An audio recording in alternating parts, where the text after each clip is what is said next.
It is worse, much worse than you think. That's quite an opening line, isn't it? It really is a proper gut punch to start things off. It's from David Wallace-Wells' book, The Uninhabitable Earth.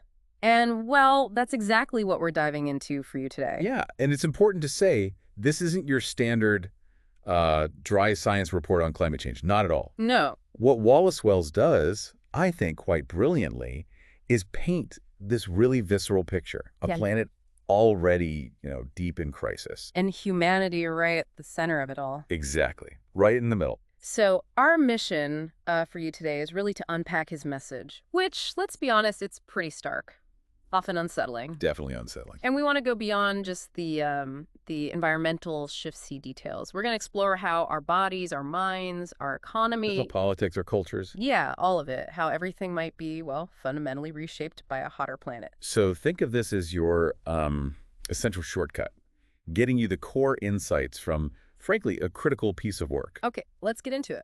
Right. So Wallace-Wells, he really doesn't pull any punches, does he?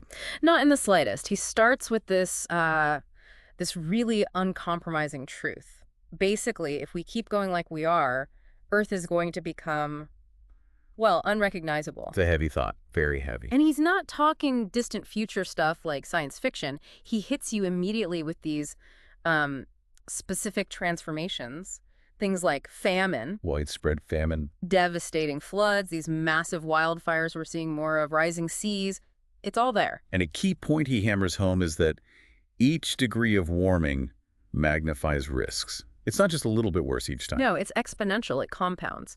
So every bit of heat adds more problems, and crucially, every moment we delay. It writes a darker future, a much darker chapter for, generations to come. Yeah. And this forces a big shift in how we think about it, right? He's not just like focusing on polar bears or melting glaciers, though obviously that's important. Right, critical stuff. But his main point, his pivot, is that this is fundamentally about us, Our way of life. our societies, our actual existence here. It makes it incredibly personal, even though it's global. So when you say personal, what does that actually look like? The book talks about these cascades, right? These interconnected effects. Exactly, cascades. It's a great term for it. It shows how one thing triggers another and another across all parts of human life. Okay, so give us an example. Well, one of the most chilling ones is what he calls heat death. And we're not just talking about, really hot summers being uncomfortable. Right. He's talking about temperatures, especially combined with humidity. That wet bulb temperature idea getting so high in some places that it becomes literally unsurvivable. Like your body just can't cool down anymore. Precisely. Makes outdoor work impossible. Makes just being there potentially fatal.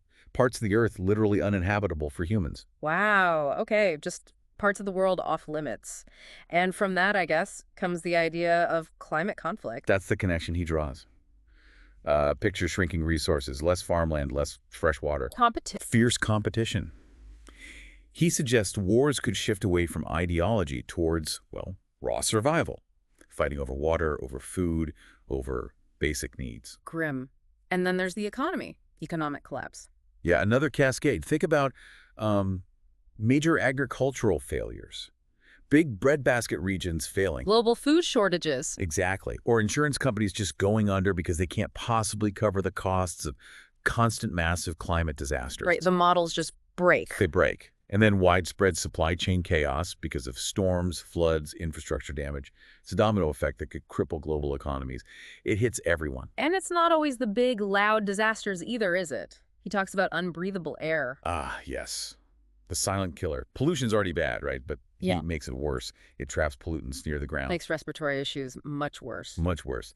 He floats the idea that this could be responsible for, millions more deaths each year. Quietly.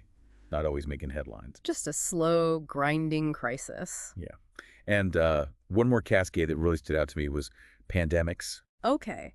How does that connect? Well, thawing permafrost, in the Arctic, it could potentially release ancient viruses or bacteria that have been locked away for millennia. Stuff we have absolutely no immunity to. None.